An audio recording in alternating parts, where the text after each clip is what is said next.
The Woman in Black by Susan Hill.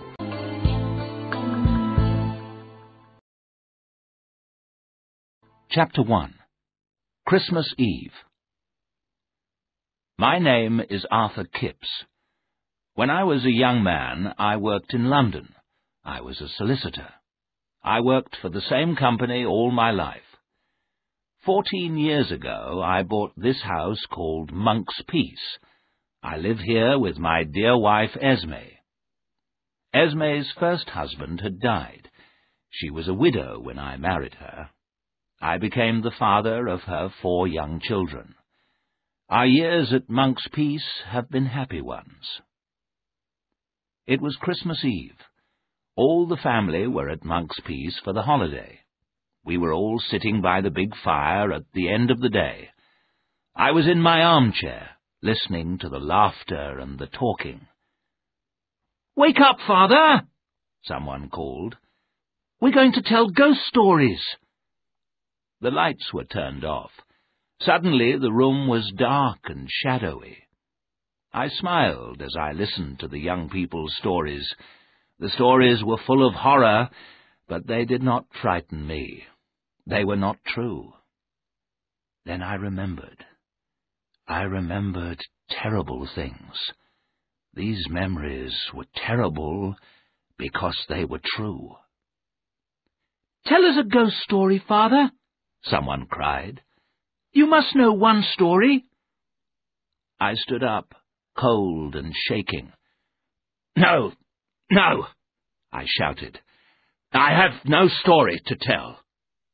I hurried from the room, away from them all. I went out into the garden. I stood there in the cold and in the darkness. My heart was beating fast. I was shaking with fear. Will I never forget? Will I never find peace? How can I find peace? There is only one way. I must write down my terrible story. All the horror, everything. Then I will find peace. I turned and walked back into the house.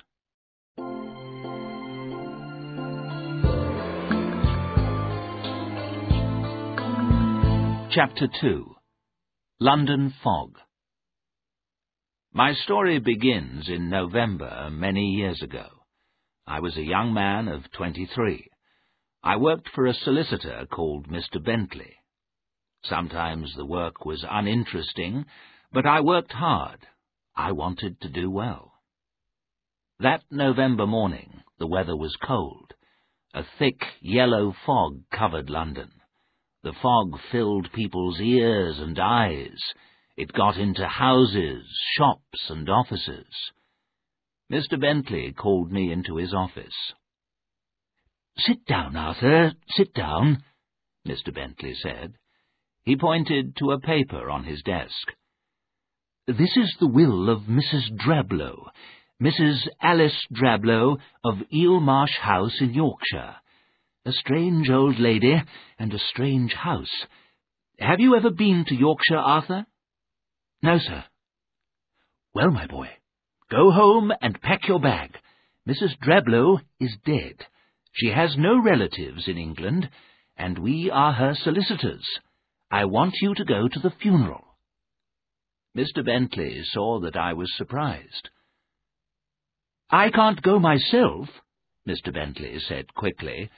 "I'm too busy." "After the funeral," he went on, "I want you to go to Eel Marsh House. I want you to look at the old lady's papers. Bring back anything important." Mr. Bentley stood up. "The funeral's at 11 o'clock tomorrow morning," he said. "Take the afternoon train from King's Cross Station. Here is the key to Eel Marsh House. Mrs. Drablow's will and other important papers are in this envelope." And he held out a large brown envelope. Written on the front of the envelope was, "Mrs. Alice Drablow, Eel Marsh House, 9 Lives Causeway, Crithin Gifford, Yorkshire." "What a strange address," I said. "Yes, it's a strange address, "And it's a strange place," Mr. Bentley said. "Now, off you go, my boy." There wasn't much time to get ready for the journey. I quickly packed my bag. Then I wrote a note to Stella, my fiancée. Then I set off for King's Cross Station. The fog was thicker now. The smell of fog was everywhere. At last I reached the big, noisy station. I was beginning to feel excited. I was going on a journey. I had an important job to do. I was soon sitting in the train, and then it was moving. Slowly at first, and then faster. The fog of London was left behind. Darkness fell. I was on my way north to Eel Marsh House. I changed trains at Crewe. Then I changed trains again at a small town called Homerby in Yorkshire. The air was cold. The wind blew rain on my face. The little train I got into at Homerby was old and dirty. I put the brown envelope on the seat beside me. I opened my newspaper and began to read. A few minutes later, a big man with a red face got into the carriage. He sat down as the train began to move out of Homerby. "It's cold in here," I said, "but I've left the fog of London behind me." "We don't have fogs here. We have mists. The mists come in from the sea," the big man said. We sat for a few moments in silence. Then I saw the big man look at the envelope on the seat beside me. "Drablow," he said. "Are you a relative?" "No, I'm a solicitor," I said. "I'm going to the funeral." "You'll be the only one there, Mr.—" "My name's Kipps, Arthur Kipps," I told him. "I'm Samuel Daly," the big man said. "Didn't Mrs. Drablow have any friends?" I asked. "No, she didn't have any friends," Mr. Daly said. "People become strange when they live in strange places." I smiled. "Are you trying to frighten me, Mr. Daly?" I asked. He stared at me. "No, I'm not trying to frighten you," he said. "But there are other people in Crithon Gifford who will try to frighten you." I suddenly felt very cold. "Where are you staying tonight?" Mr. Daly asked me. "I'm going to stay at the Gifford Arms." "The Gifford Arms is a comfortable inn," said Mr. Daly. "I go past it on my way home. You can come with me in my car." Mr. Daly's car was waiting at the station. A few minutes later, it stopped outside the inn. Mr. Daly gave me his card with his address on it. "That's where I live," he said. "If you need any help, come and see me." The Gifford Arms was warm and comfortable. After a good supper, I went to bed. I slept well. Thank God I did. I never slept so well again.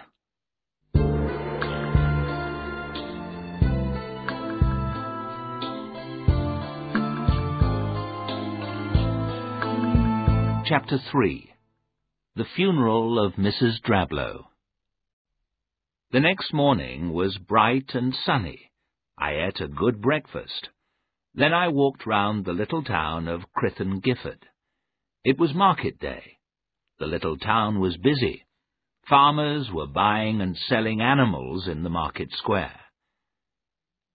The streets of Crithon Gifford were completely flat. The countryside all round the town was flat too. There were no hills at all. To the east of the town were the marshes, and on the marshes was Eel Marsh House.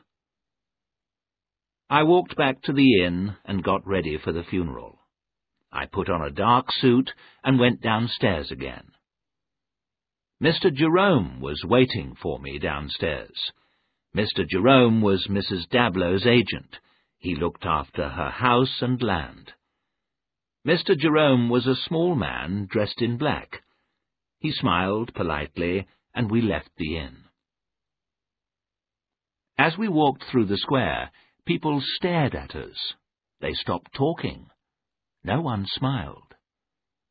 The church stood in an old graveyard. There were old gravestones on either side of a long path. It was very cold inside the church. Mr. Jerome and I were the only people at the funeral. Poor Mrs. Drablow, I thought. Didn't she have any friends at all? Then I heard a sound behind me. I turned. A young woman was standing at the back of the church. She was dressed in old-fashioned black clothes of 60 years ago. A large, old-fashioned bonnet covered her face. She raised her head and looked at me. The young woman's face was white and very thin. How ill she looked. When we left the church, I looked for the woman, but I did not see her. Then, in the graveyard, I saw her again. In the sunshine, her face was whiter and thinner. I closed my eyes to pray. When I opened them, the woman had gone. Beyond the graveyard, I saw the estuary, and beyond the estuary was the open sea. The funeral was over. I followed Mr. Jerome from the churchyard. "Who was that young woman?" I asked him. Mr. Jerome stopped and looked at me. "Young woman?" he said. "Yes, a young woman. She was dressed in black, and she looked very ill." Mr. Jerome's face went white. "I did not see a young woman," he said. I looked behind me. The young woman was standing beside Mrs. Drablow's grave. "Look, there she is," I said. Mr. Jerome made a strange sound. He did not turn round to look at the woman. He held my arm tightly. He began to shake. "Mr. Jerome!" I cried. "Are you ill? Let go of my arm, and I'll bring a car for you." "No, no!" he cried. "No, sir. Stay with me." After a few moments, Mr. Jerome spoke again. "I'm very sorry, sir," he said quietly. "I felt ill for a moment. I can go on now." We walked slowly back to the Gifford Arms. "Are you taking me to Eel Marsh House, Mr. Jerome?" I said politely. The little man shook his head. "No, not me," he said. "Keckwick will take you. You have to go across a causeway to get to Eel Marsh House. When the tide is in, the sea covers the causeway. You can't get across. You can only cross the causeway when the tide is out. That will be after 1 o'clock. "There may be a lot of papers to look at," I said.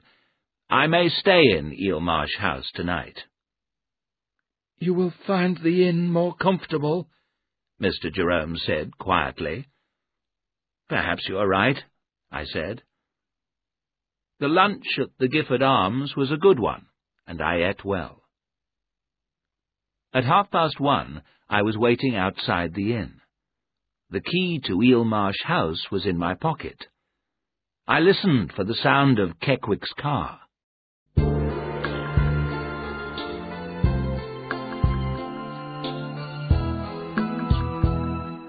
Chapter 4. Eel Marsh House. After a few minutes, a pony and trap came into the square. It stopped beside me. "Mr. Kipps," the driver said. "Are you Keckwick?" I asked. I was surprised that Keckwick did not come in a car. The man nodded his head. I got into the trap. The ponies started off at once. We drove quickly through the quiet little town. We passed the churchyard and were soon in open country. The country around the town was completely flat. There was a beautiful grey sky above us. After a time we reached the marshes. The marshes were strange and beautiful. No trees grew in the marshes. There was water everywhere. There were no people and no houses. There was silence. The only sound was the noise made by the hooves of the pony and the wheels of the trap. We drove along the path until we came to the causeway.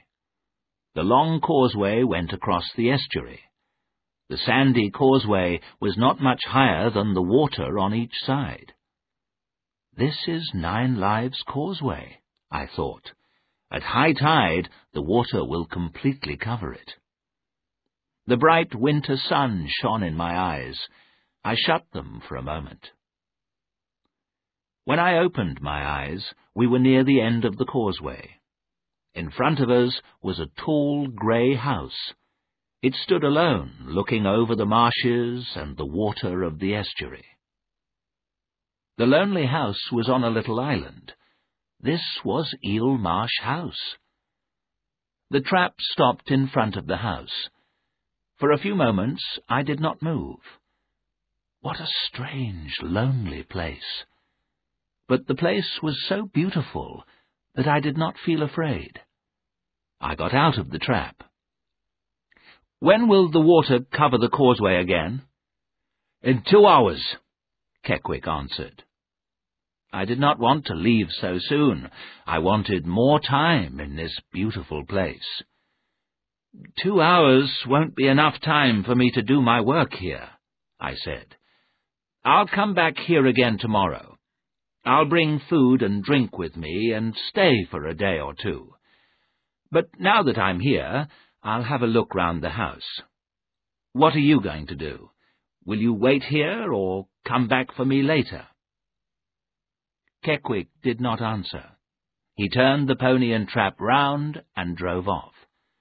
I watched the trap going back across the causeway. I was alone. I stood there without moving. The key to the house was in my hand. A seabird flew by. It gave a cry. Then there was silence again. What a place to live, I thought.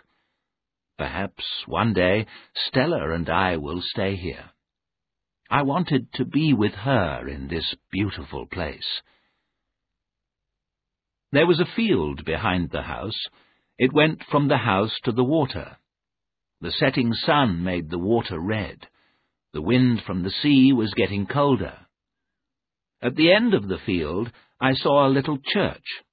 It looked very old. It had no roof, and its walls were broken. Some old gravestones stood round the old building. It was beginning to grow dark. It was time to go inside the house. And then I saw the young woman again. She was standing beside one of the gravestones. It was the woman in black. She was wearing the same old-fashioned clothes. She looked pale and ill. Her eyes were dark in her pale face. Those eyes! How can I describe them? Her eyes were evil. They stared at me with a terrible hate. There was something the woman wanted from me, something she had lost. What was it? I began to shake with fear. I felt very cold. My heart beat faster and faster. I wanted to run, but I was not able to move. What was wrong with me? The woman stepped behind the gravestone. She had gone. My fear left me. I ran down into the graveyard. I looked for the young woman everywhere, but she had disappeared. There were the marshes, and there was the shining causeway. I was able to see for miles, but there were no houses. There was no place to hide. I did not understand it. Suddenly my fear returned. I ran back to the house. I did not look back. I was too frightened to look back. I reached the house and tried to open the door. My hand was shaking. At last the key was in the lock. I opened the door and stepped inside. The door shut with a bang. The sound went through the empty house.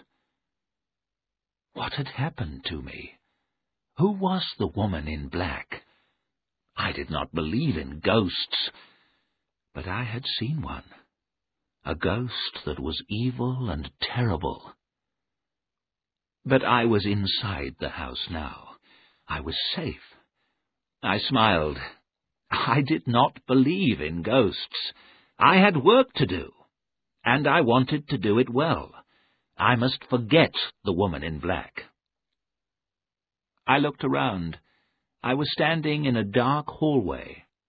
In front of me was a wide staircase. On one side was a passage. Perhaps it led to the kitchen. There were several doors, all of them closed. It was getting darker. I switched on a light in the hall. I went to the nearest door and opened it. I then opened one door after another. One door was locked. There was old furniture in every room. It was all large and heavy. There were old pictures on all the walls. Every room had desks and cupboards. And my job was to look through all of them. There was a damp smell in the house. Some of the rooms had not been used for many years. The whole house was dark and shadowy. Mrs. Drablow had lived here alone, I thought. I was not surprised that people said she was strange. I pulled up the blinds at every window. From each window I was able to see the marshes and the estuary. It was a beautiful place, but silent and lonely. I used the keys to open some desks and cupboards. All of them were full of papers. I was sure that some of these papers were important. I had to look at all of them. This job will take a long time, I thought. It was too late to start work that afternoon. I looked at my watch. Keckwick was not coming back for another hour. I decided to walk back along the causeway. I was able to see the path from the window. It went straight ahead. It was not possible for me to lose my way. I was sure to meet Keckwick on the way. I went back into every room. I pulled down the blinds. I turned off all the lights. I locked the front door behind me. Then I started to walk along the causeway.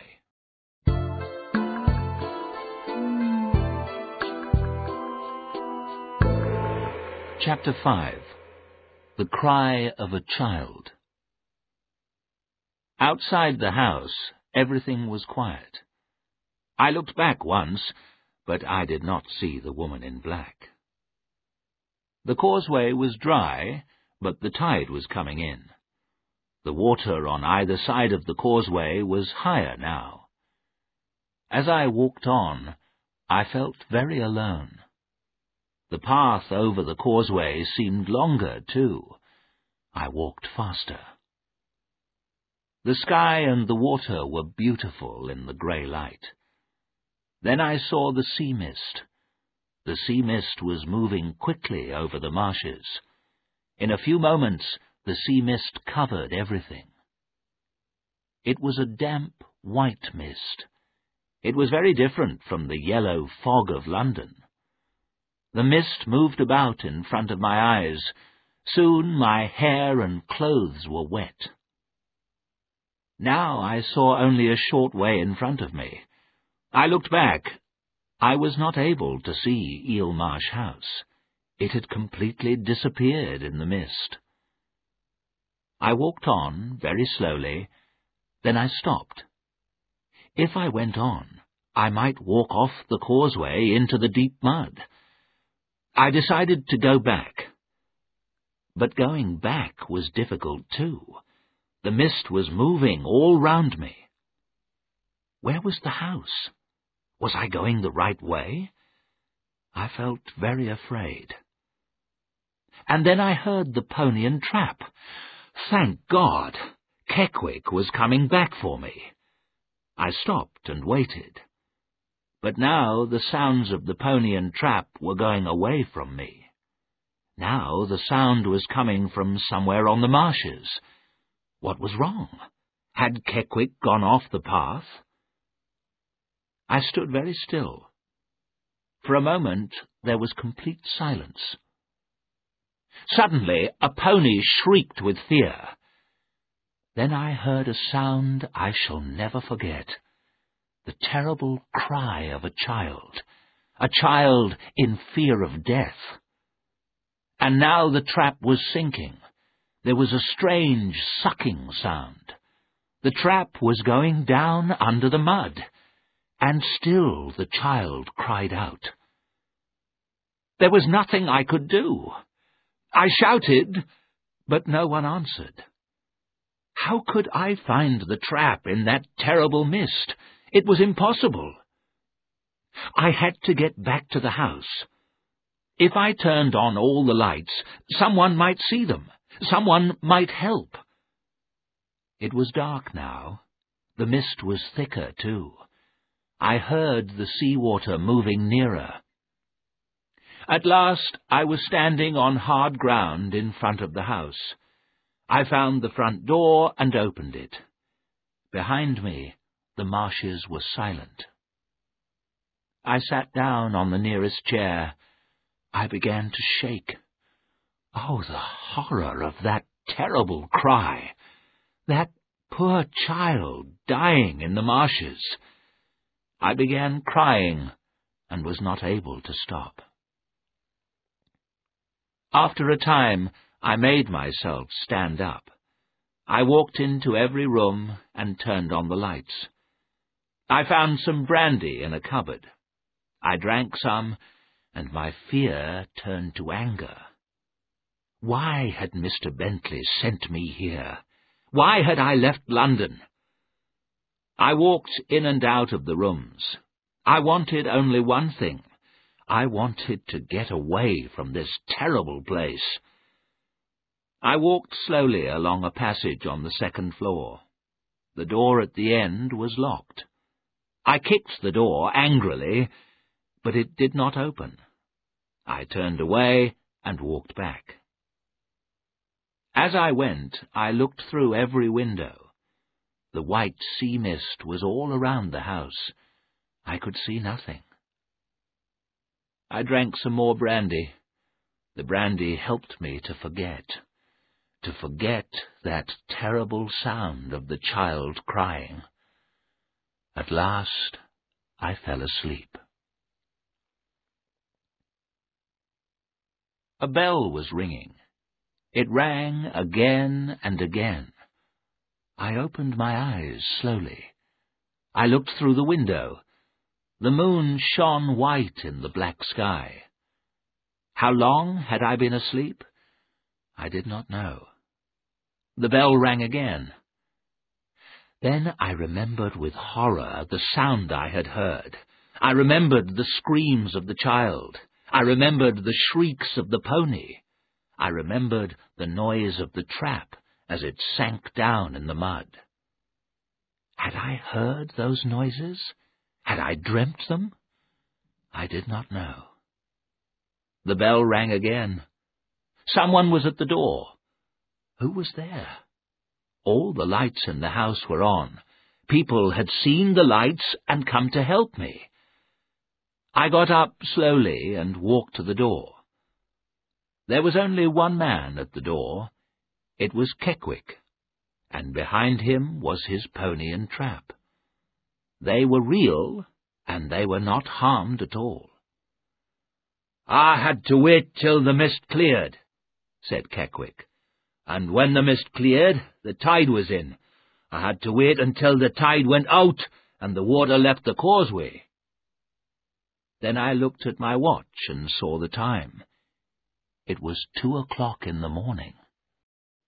"It's very good of you to come here for me at this time," I said. "I would not have left you to stay here all night," Keckwick said. "No, no, I would not have left you here all night." "How did you get out of the mud?" I began to say. Then I knew. It had not been Keckwick. It had been someone else. But who? Who had been driving on the marshes on a dark November evening? Who? Keckwick looked at me strangely. "You'd better get in the trap," he said. "I'll drive you back." Keckwick knew that something strange had happened to me, but he was not going to ask me about it, and he did not want to hear about it. I got into the trap, and we drove off. I sat in the trap in a dream of horror and fear. I now knew the truth, but I did not want to believe it. The woman in black was a ghost, and the child was a ghost too. I had seen the woman. I had heard the child. They had died long ago, but they did not rest in peace. The innkeeper of the Gifford Arms had not gone to bed. He was waiting up for me. He let me in without a word. It was after 3 o'clock in the morning when I got to bed. I slept, but in my dreams I heard the cry of a child. I stood once more in the white sea mist, and always, near me, was the woman in black.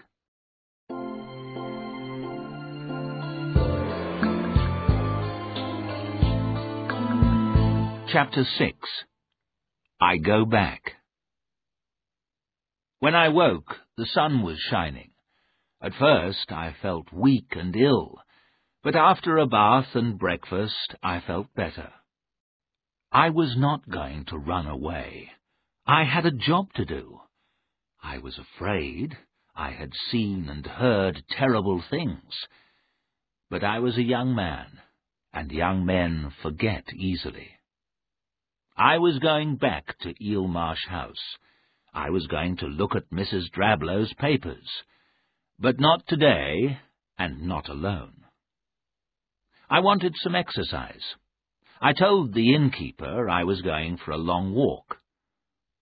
"Can you ride a bicycle, sir?" he said. "There's a bicycle here you can use." I was very pleased. Stella and I often rode bicycles into the country. Yes, an hour or two on a bicycle. That's what I needed. Then tomorrow I would go back to Eelmarsh House. But not alone. I decided to talk to Mr. Jerome. He probably had a boy who worked in the office. The boy can help me, I thought. Together we will finish the job quickly. I walked through the town to Mr. Jerome's office. He did not look pleased to see me. "The house is full of papers," I said. "I must look at them all. I need help." A look of fear came into Mr. Jerome's face. "I can't help you, Mr. Kipps," he said quickly. "But can your office boy help me?" I said.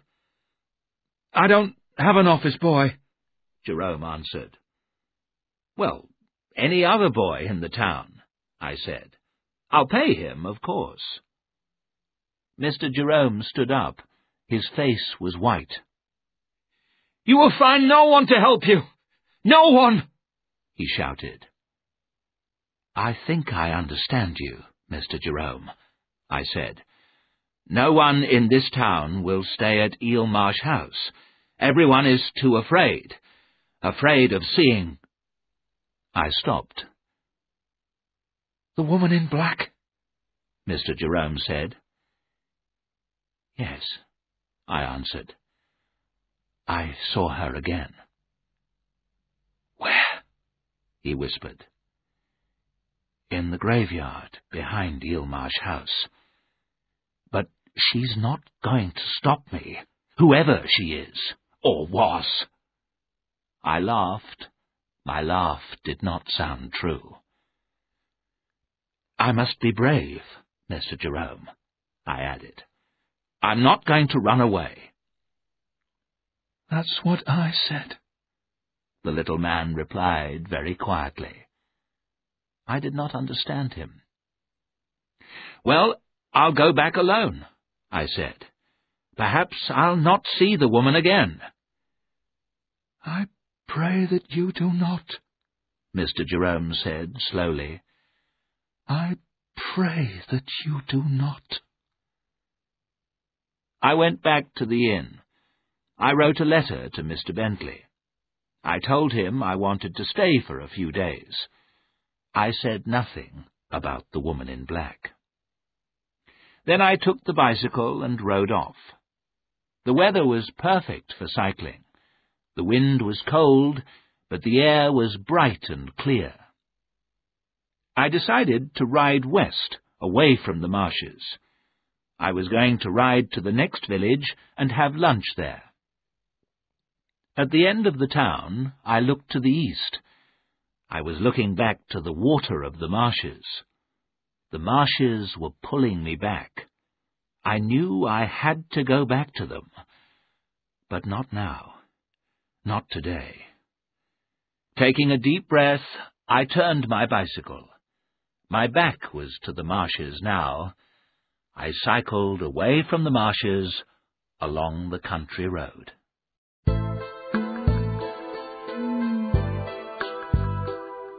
Chapter 7. Dinner with Mr. Daly. I rode back to Crythin Gifford about 4 hours later. I was feeling happier. Eelmarsh House did not frighten me now. I knew I was brave enough to go there alone. The sea mist and loneliness of the place had frightened me. How silly I had been to be afraid. That would not happen again. I turned the corner into the town square. A big car was coming towards me. I stopped quickly, but I almost fell off the bicycle. The car slowed down and stopped. Mr. Samuel Daly looked out of the window. "How are you, young man?" he called. "Fine," I said. "I've had a good ride. I feel hungry, and I'm looking forward to my dinner tonight." "And what about your business? Have you been out to the house?" "Yes, of course," I answered. "It won't take me long." Mr. Daly looked at me for a few moments. He said nothing. "I'm enjoying the work," I went on quickly. "It's all very interesting, but there are many papers to look at." Mr. Daly went on staring at me. "Mr. Kipps," he said, "those are brave words, but I don't believe them. Come to my house for dinner tonight. The innkeeper knows where I live." He sat back, and the car drove on. Mr. Daly's words did not make me change my mind. I was going back to Eelmarsh House. I went shopping in the town. I bought tea, coffee, and bread. Then a large torch and rubber boots. I wanted to be ready for anything at Eelmarsh House. I told the innkeeper what I was going to do. "Tomorrow," I said, "I'm going to go to Eelmarsh House. I'm going to stay there for 2 nights. Can I use your bicycle?"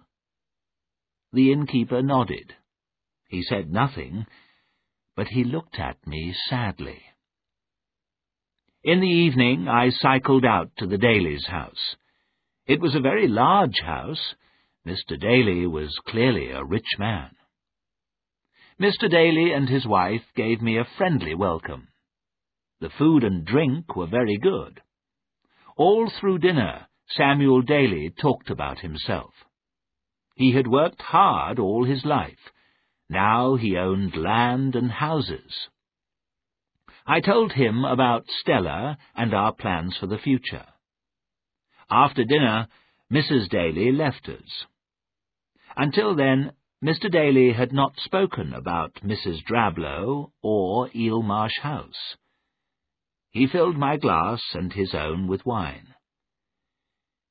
"You're a fool to go on with it," he said. I knew what he meant. "I've got a job to do, Mr. Daly," I said, "and I want to do it well." "Listen to me, Arthur," Daly said. "There are stories about that place. Stories I'm not going to tell you. You'll hear them from other people. Perhaps you've heard them already. You've been out to the house, haven't you?" "Yes, I've been there," I answered, "and I heard and saw things I cannot understand." And then I told him everything. Mr. Daly listened carefully, but said nothing. "I think the woman in black is a ghost," I said. "She made me afraid. She has the power to make people afraid. But that is all. She did me no harm." "And what about the pony and trap? The child's cry?" Daly asked. Yes, I thought to myself, the child's cry was the worst of all. But I did not say that to Mr. Daly. "I'm not running away," I said. "You shouldn't go back," Daly said. "I must." "Then don't go alone." "No one will go with me," I answered. "I'll be all right. After all, Mrs. Drablow lived there alone for 60 years. "Alone? I wonder," Mr. Daly said. He stood up. It was time for me to go. A servant brought my coat. When the man had left, Daly said, "Are you really going back to that house?" "I am," I answered. "Then, if you must go, take a dog," Daly said. I laughed. "I haven't got a dog," I said. "But I have a dog," Daly answered. "You can take her with you now." We walked out of the house together. "Wait here a moment," Daly said. He walked round to the back of the house. I stood there, smiling. I liked dogs. I was happy to have a dog with me in that empty old house. After a few moments, Daly returned with a bright-eyed little dog. "Take her," he said. "Bring her back when you've finished." "What's her name?" "Spider." Hearing her name, the little dog wagged her tail. "Thank you," I said. "Come on, girl. Come on, Spider." I began to walk away. The dog did not move. She looked at Daly. "Go on, girl," he said. Spider ran over to me at once. Waving goodbye, I got on my bicycle. Then, with Spider running behind me, I rode back to the town. I felt happy and safe. I was looking forward to the morning.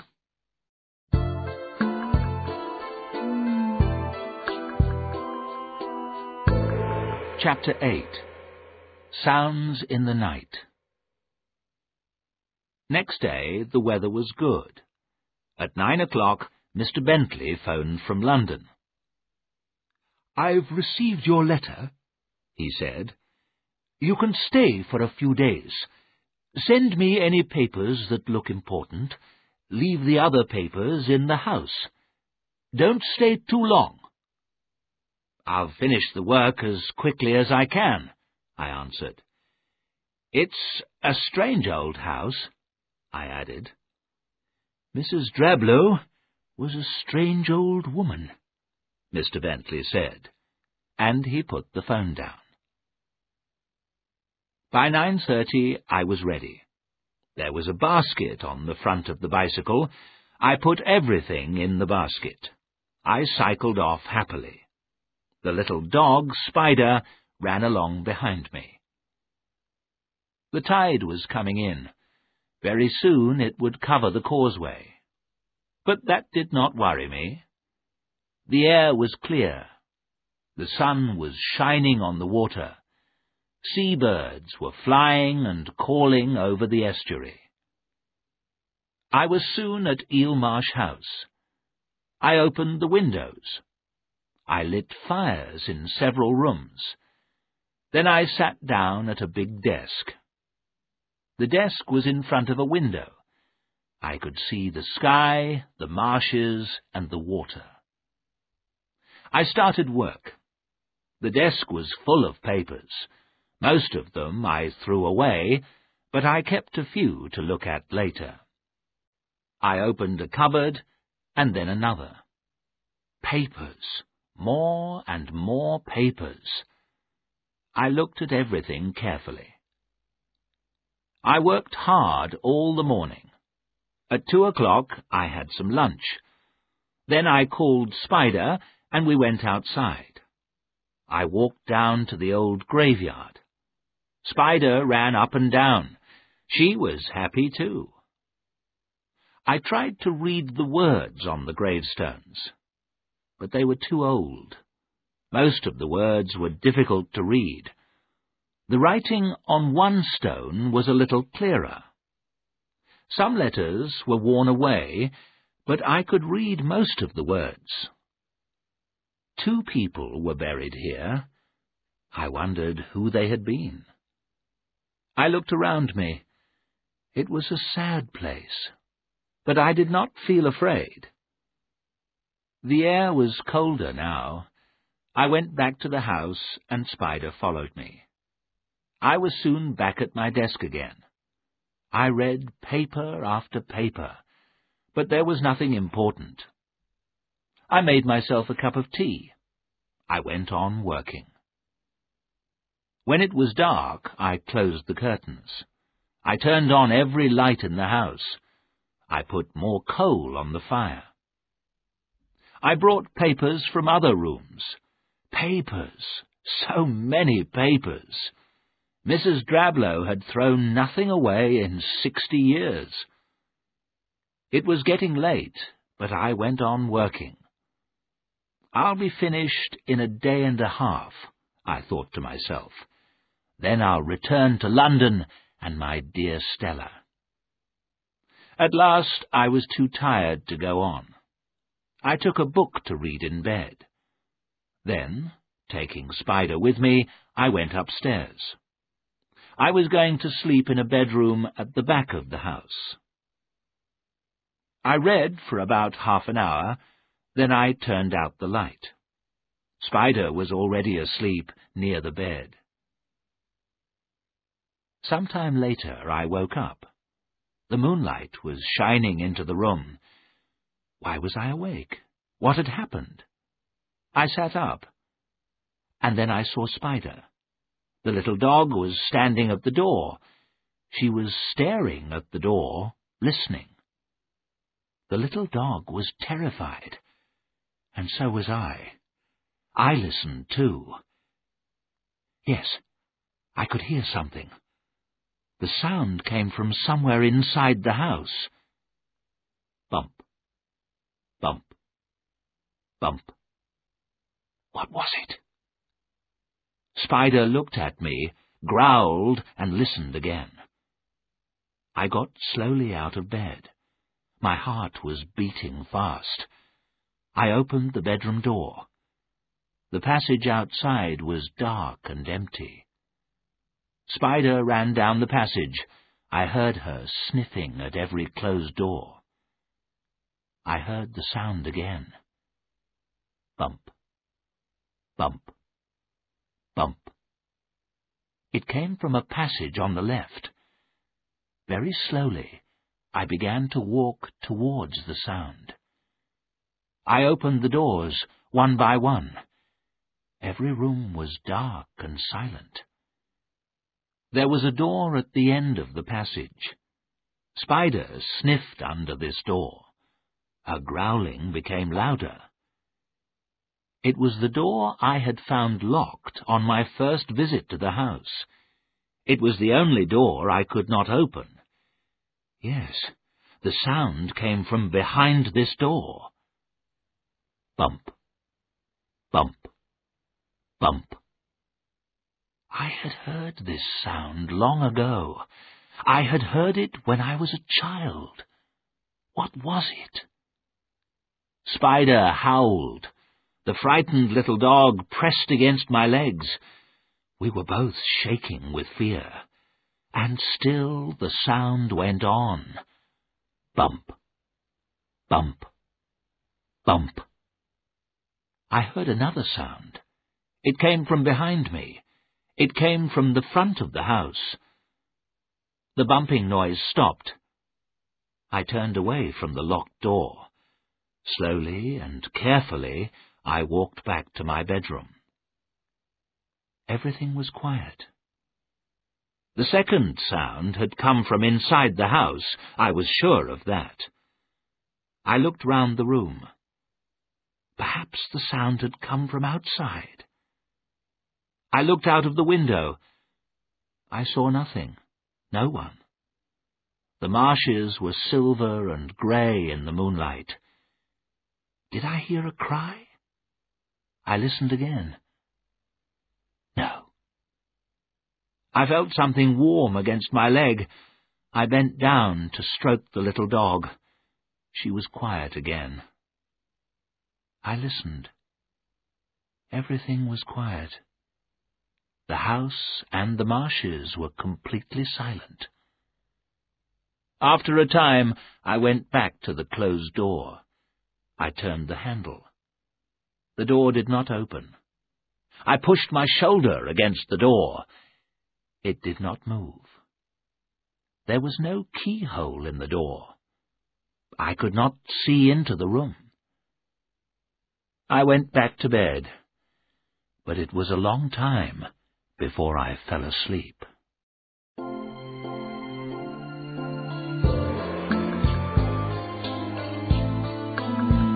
Chapter 9. Behind the Door. The morning was cold and wet. The sky was covered with thick clouds.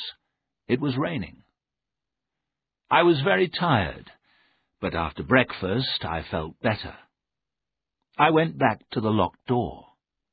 I stood and listened, but I heard nothing. At 9 o'clock I rode back along the causeway on the bicycle. Spider ran beside me. There was a letter from Stella at the Gifford Arms Inn. Her loving words made me feel very happy. In 2 or 3 more days we would be together again. I walked round the town buying more food. Then I rode back along the causeway. I was back at Eelmarsh House in time for lunch. The clouds were thicker now. The sea mist was coming in over the marshes. Inside the house it was already dark. I put on all the lights, but the house stayed dark and shadowy. My fears returned. I decided to go back to the town. I went outside. There was some mist around the house, but I was able to see the causeway. However, it was completely covered by water. I could not return to Crithin Gifford that day. So I whistled to Spider. She ran to me quickly. We both went back inside the house. I emptied papers from more cupboards. I started work again.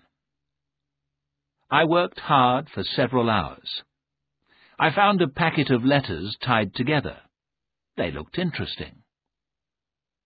After supper, I sat down by the fire and opened the packet. There were some papers and some letters. The letters were all in the same handwriting. They were signed Janet, or J. I remembered the gravestone I had seen. It was in the graveyard at the back of Eelmarsh House. One of the names on that gravestone had been Janet. Was this the same Janet? There were dates on the letters. The letters had been written 60 years ago. Each letter began with the words, Dearest Alice. Alice was Mrs. Drablow's first name. All the letters were written to Mrs. Alice Drablow. I looked through them quickly.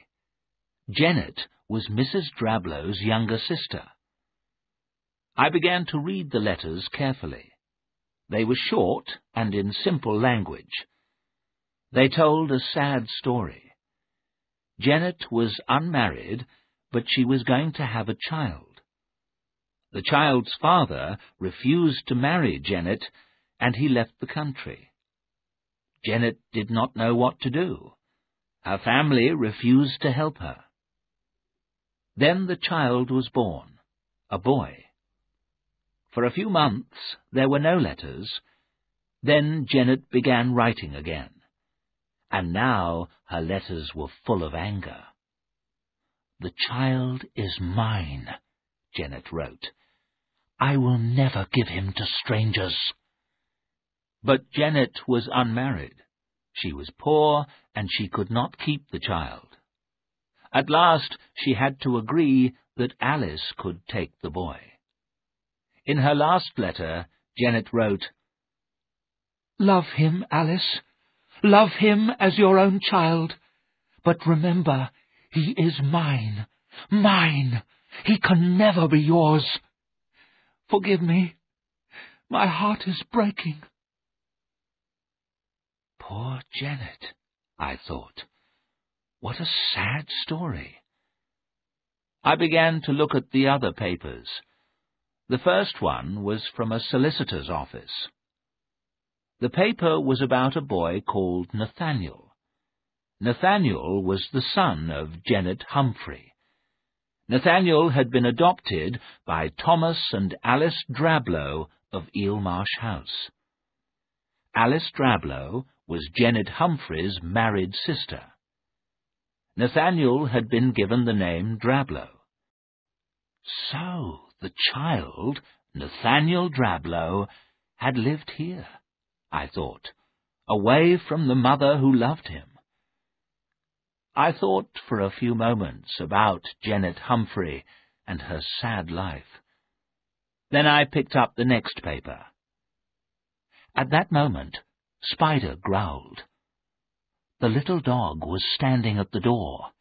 Every hair on her body was stiff with fear. I sat there for a few moments, frozen with fright. Then I stood up. If this was a ghost, I must face it. I made myself walk to the door. I opened it. Spider rushed out of the room and up the stairs. I heard her run along the passage. She stopped. I knew she had stopped outside the locked door. I heard the sound again. Bump, bump, bump. I knew what I must do. I must open that door. There was an axe in the woodshed. I must get that axe. Taking my torch, I stepped outside the house. It was very dark, but I found the woodshed and the axe. As I was walking back, I heard the sound of the pony and trap. It came from the front of the house. Had Keckwick come back for me? No one was there. No one at all. I could still hear the pony and trap, but now the sound was coming from the marshes. I stood there, Spider beside me.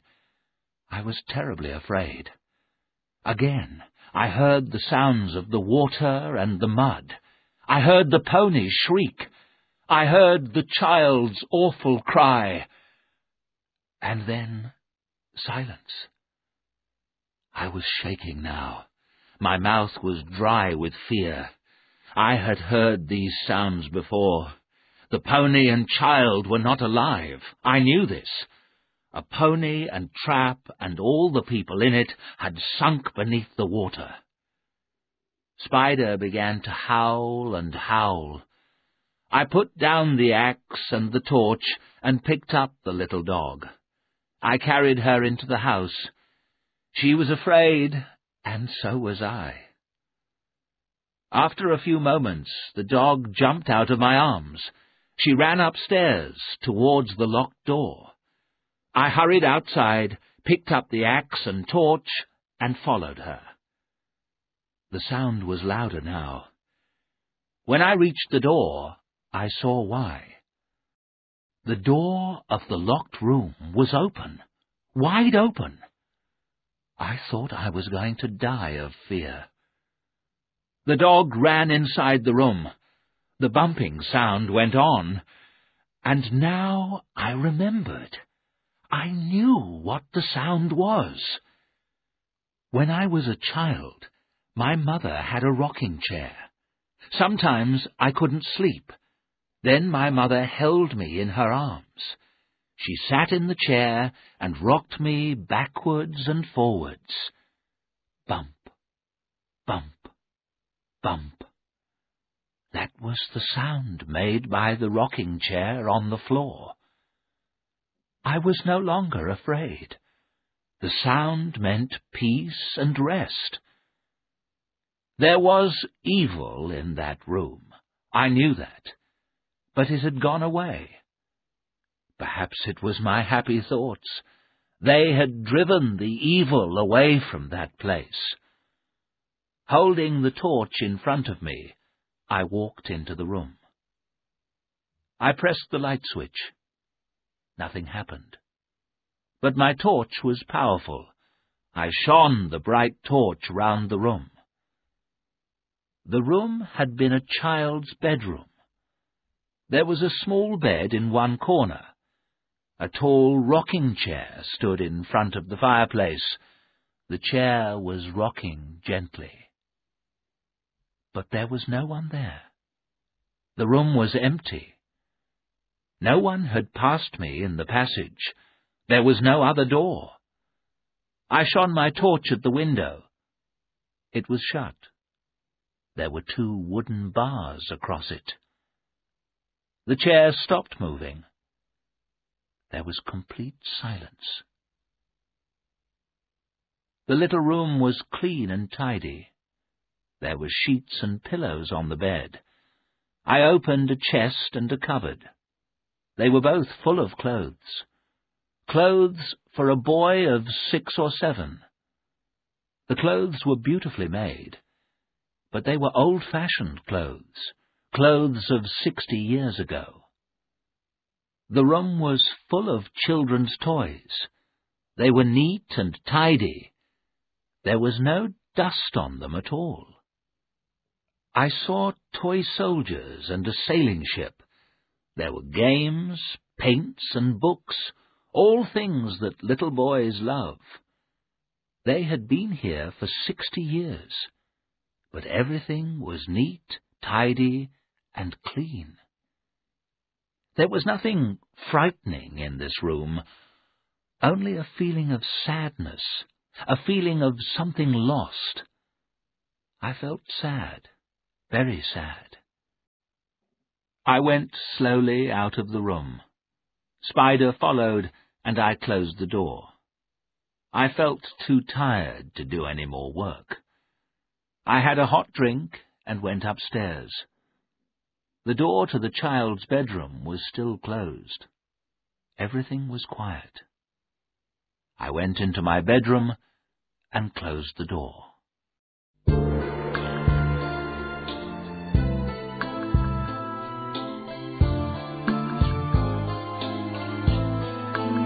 Chapter 10. Terror on the Marshes.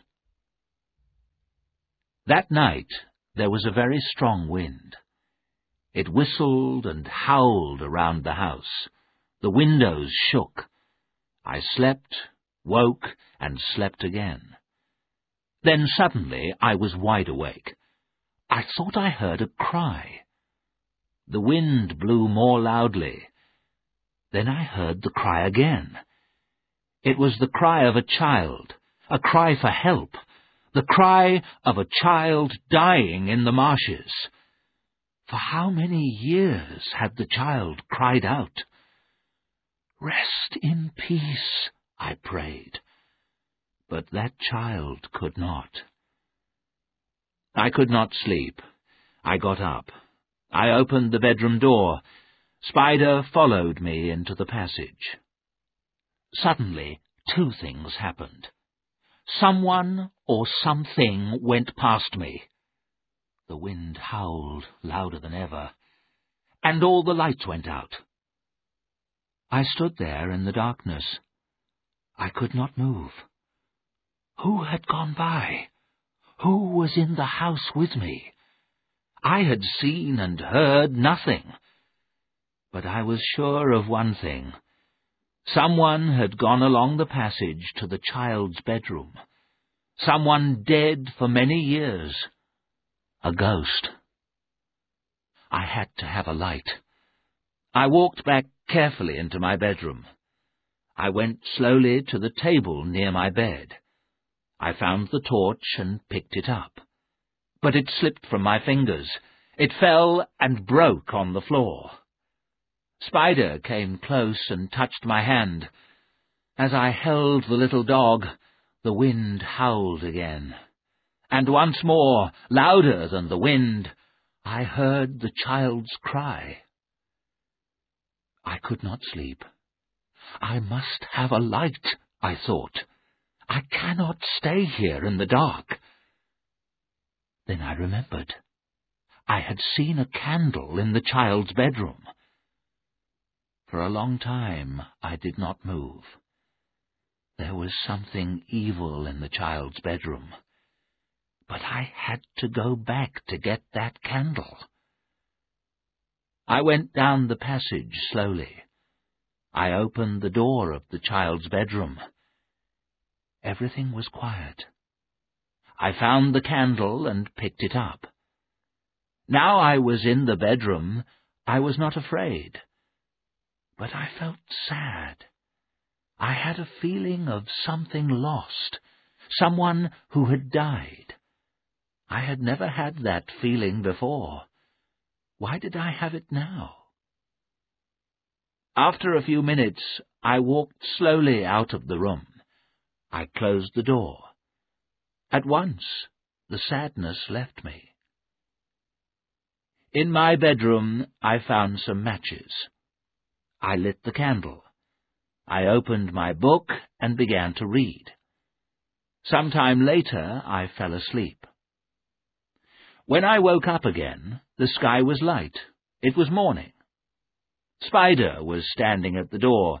She wagged her tail and looked at me. The dog wanted to go out. I got up and dressed quickly. Spider ran to the front door. I opened the door. Spider ran out happily. The air was very cold. Then I heard a whistle, a high, clear sound. Spider heard it too. Before I could stop her, she was running. She was running away from the house onto the marshes. I called and called, but she did not hear me. I watched the little dog running on and on. But who had whistled? The marshes were completely empty. Then I saw the dog slow down and stop. I knew at once what had happened. The poor animal was caught in the mud. The mud was pulling the dog down, pulling her down deeper and deeper. I could not let the little dog die. Without thinking, I ran out across the marshes towards her. The cold wind blew in my face. I could not see clearly. My feet stuck in the mud. I pulled myself free. The tide was coming in quickly. I called out to the dog. Most of her body was now under mud and water. I could not get any nearer to her. I could do nothing. We will both die here in this terrible place, I thought. No, it could not happen. Very carefully, I lay down. I stretched forward, little by little. The dog sank deeper into the mud. Just in time, I got hold of the leather collar round the dog's neck. I pulled and pulled. At last the dog was free from the mud. We lay there, side by side, wet and muddy. We were safe, thank God. The dog was alive, and so was I. How long we lay there, I do not know. At last I got up. I began to walk slowly back to the house. As I got nearer to the house, I looked up. I saw the window of the child's bedroom. Someone was standing there, looking out. It was the woman in black. She stared at me. The hate in her eyes was terrible. I began to shake. Somehow I reached the front door of the house. Then, to my horror, I heard the sound I feared most, the sound of a pony and trap.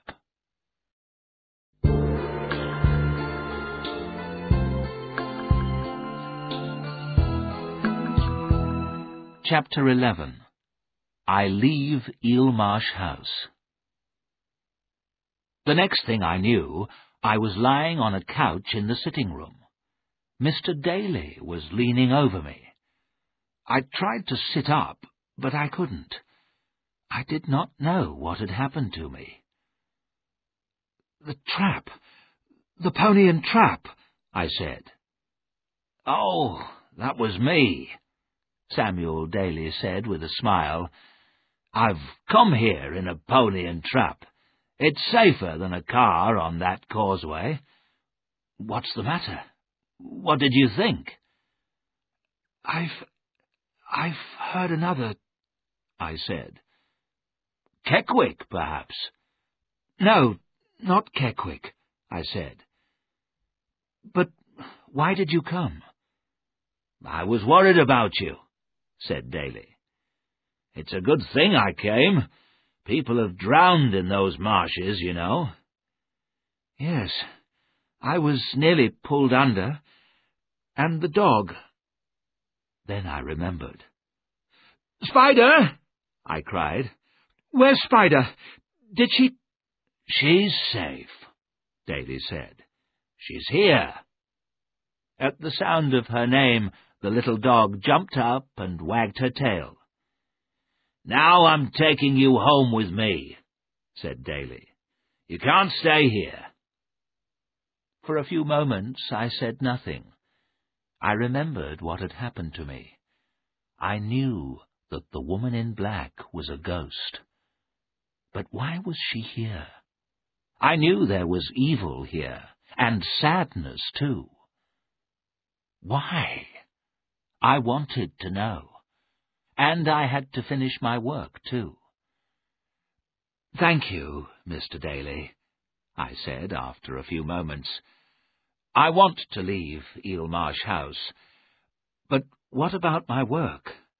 I must look at all Mrs. Drabblow's papers. I don't think there's anything important, but they must be looked at." "I found some letters last night," I went on. "They looked interesting. I'll bring them with me." Very slowly I got up. I picked up the packet of letters from the desk. Then I went upstairs to get my things. My fear had gone. I was leaving Eelmarsh House. If I came back, I would not come alone. I packed my bag and left the room. I decided to have one last look at the child's bedroom. The door was open, but I was sure I had closed it. I could hear Mr. Daly downstairs. I was safe. I walked slowly towards the open door. Then I stopped. Did I want to go in? She had been here. I had seen her. I pushed open the door. I could not believe my eyes. Everything in the room was broken and torn. The cupboards were all open. Toys, clothes, and books lay on the floor. They had been thrown there by some terrible power. Everything was destroyed. Everything except the rocking chair. It had been pushed into the center of the room. The chair was not moving now. Who or what had done this terrible thing? Feeling ill and shaking, I got into the trap beside Mr. Daly. He knew that something had happened, but he did not ask any questions.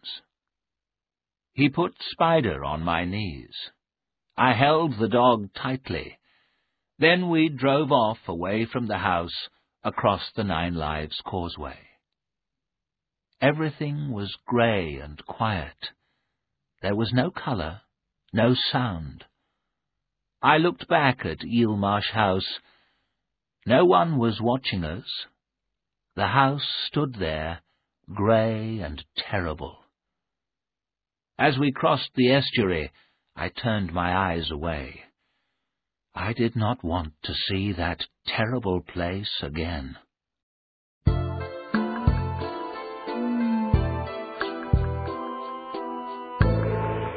Chapter 12. The Death Certificates. The Dalys invited me to stay with them for a few days. I agreed, thankfully. After a few days, I would go straight back to London, not to Eelmarsh House. I would never go back there again. But I was angry. I had not finished my work. The woman in black had stopped me. Then I remembered the papers I had brought with me from Eelmarsh House. The letters told a sad story. I wanted to know how the story ended. I read the letters again. Poor Janet. She had loved her child so much, but she was unmarried. She could not keep her boy. She had to give him to her sister, Mrs. Drablow. The child had lived at Eelmarsh House. What had happened to him? I picked up the other papers and looked at them.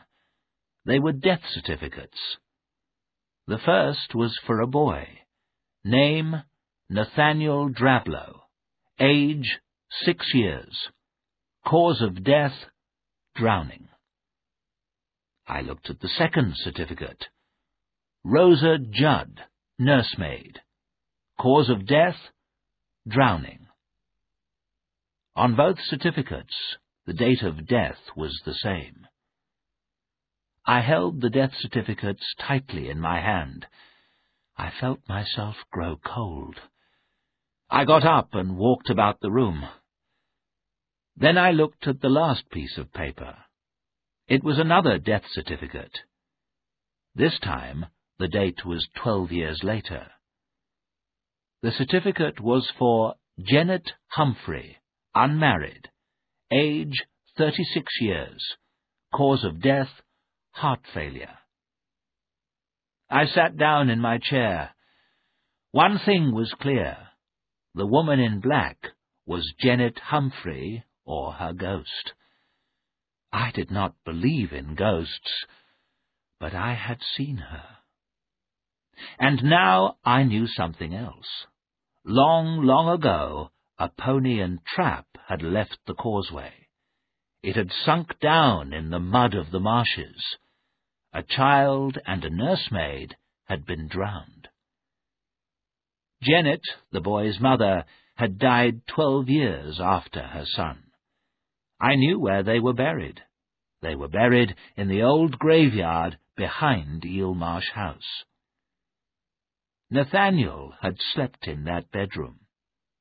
For 60 years the bedroom had stayed the same. Those clothes, those toys were his. Janet Humphrey was the woman in black. Her hatred had never left her. Her ghost followed anyone who went near Eelmarsh House. What power did Janet Humphrey have? Could the dead harm the living? I did not know the answer. I wanted to find out the answer.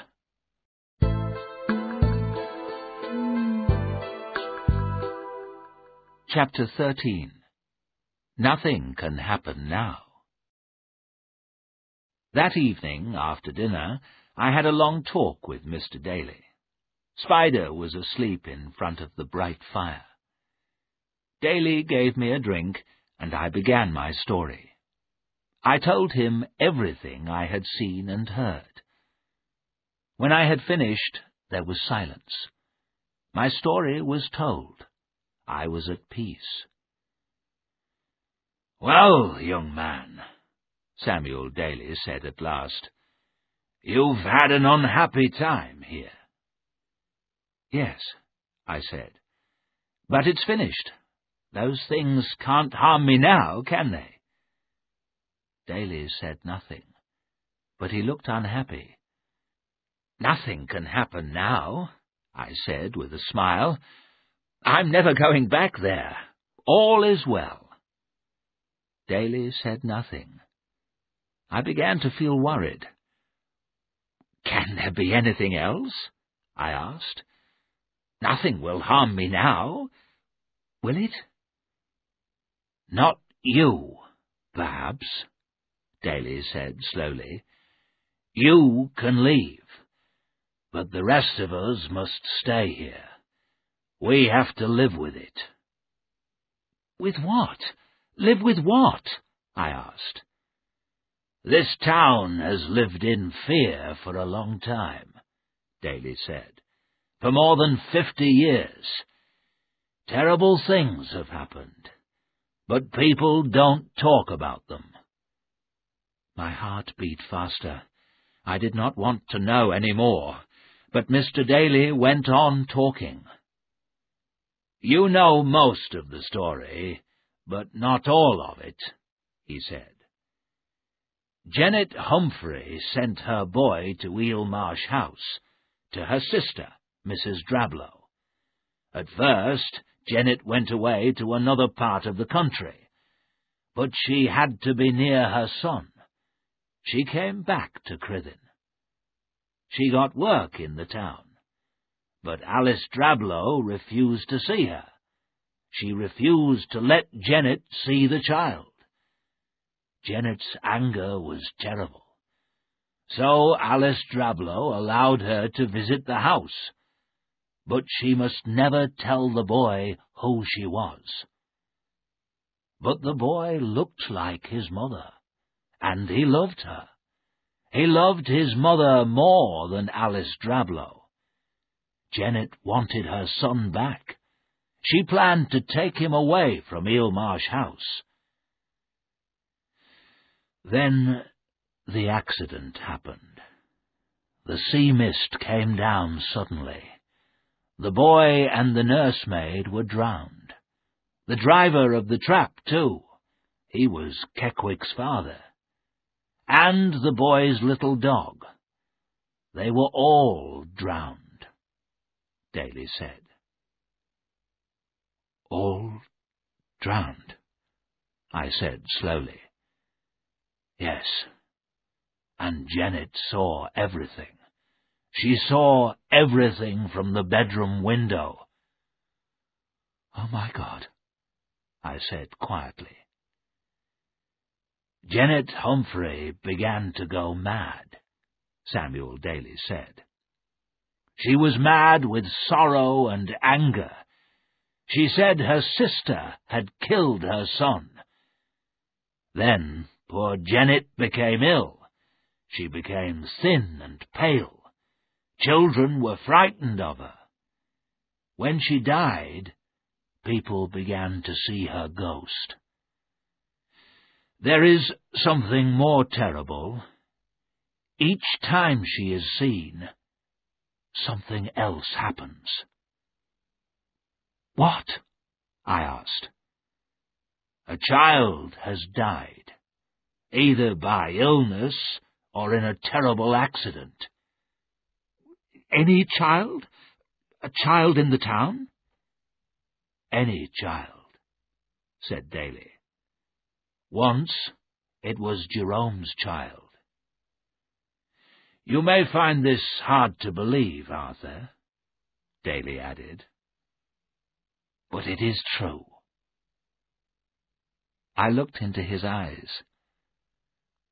"I believe it, Mr. Daly," I said.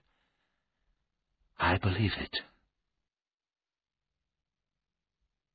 That night I slept badly. I woke up again and again. I had terrible dreams.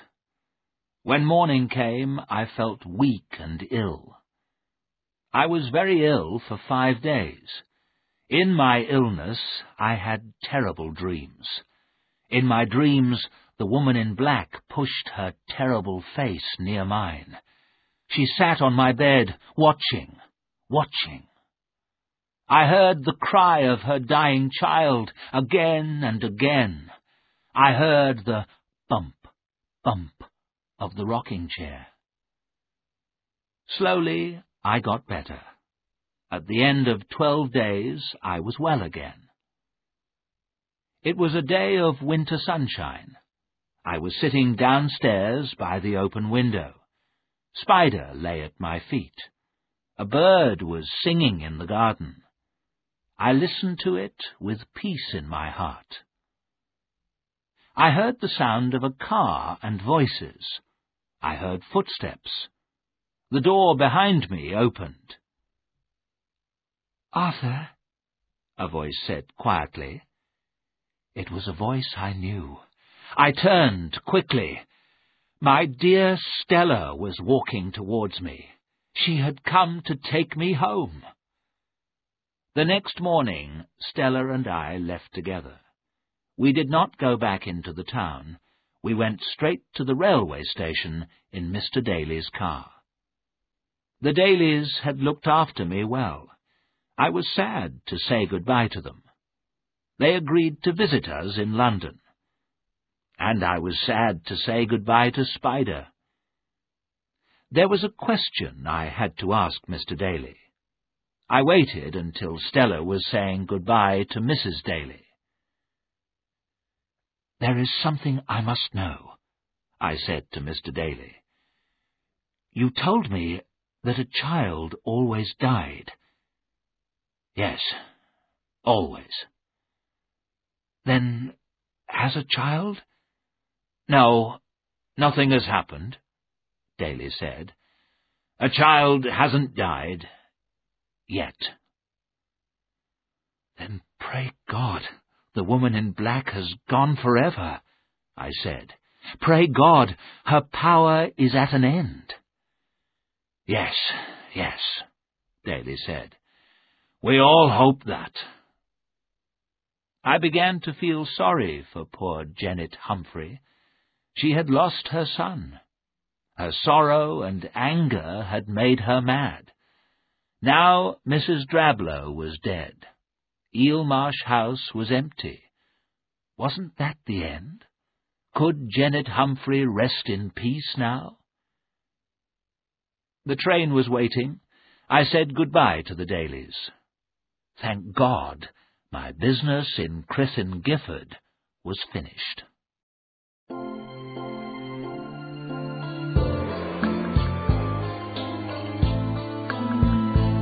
Chapter 14. The Story Ends. That is nearly the end of my story. I have one last thing to write, but it is the most terrible thing of all. For days and nights I have sat at my desk here at Monk's Peace. I have tried to write down the rest of my story, but my tears have stopped me. My dear wife, Esme, sees I am unhappy, but she doesn't know why. But now I am ready to finish my story. Stella and I returned to London. 6 weeks later we were married. My wife and I were not rich, but we were happy. A year later, our son was born. Our happiness was complete. I did not think of the past. and I had no more bad dreams. Another year passed. Our son was about a year old. It was a sunny Sunday afternoon. Stella and I took our boy to one of the parks in London. Everyone was happy. The sun was shining. Children were running about on the green grass. Music was playing. Everyone was enjoying the holiday. Someone was giving rides to children in a pony and trap. Our son saw the trap. He shouted and pointed at it. It was a small trap. There was room for only 2 passengers. So Stella took the boy. I stood watching them happily. The trap went behind some trees. I looked around me at the happy people, and then I saw her, the woman in black. She was standing near a big tree. She looked at me. There was no mistake. I was looking at the white face and staring eyes of Janet Humphrey. My body was icy cold. I could not move. I saw the terrible hate in the woman's eyes. At that moment, the pony and trap came back. It came towards me, between the tall trees. My dear Stella was smiling. Our little son was laughing. I stepped forward. They passed the tree where the woman in black was standing. She moved quickly in front of the pony. The frightened pony shrieked. It turned and ran back under the trees. The driver could not stop it. There was a terrible crash. Then silence. The woman in black had gone. But my darling Stella and my dear son lay on the grass. They did not move. Our baby son was dead. Stella's body was broken, but she did not die, not then. For 10 long months I sat by her bed. Then Stella died at last from her terrible injuries. They asked me for my story. I have told it. There is nothing more to write.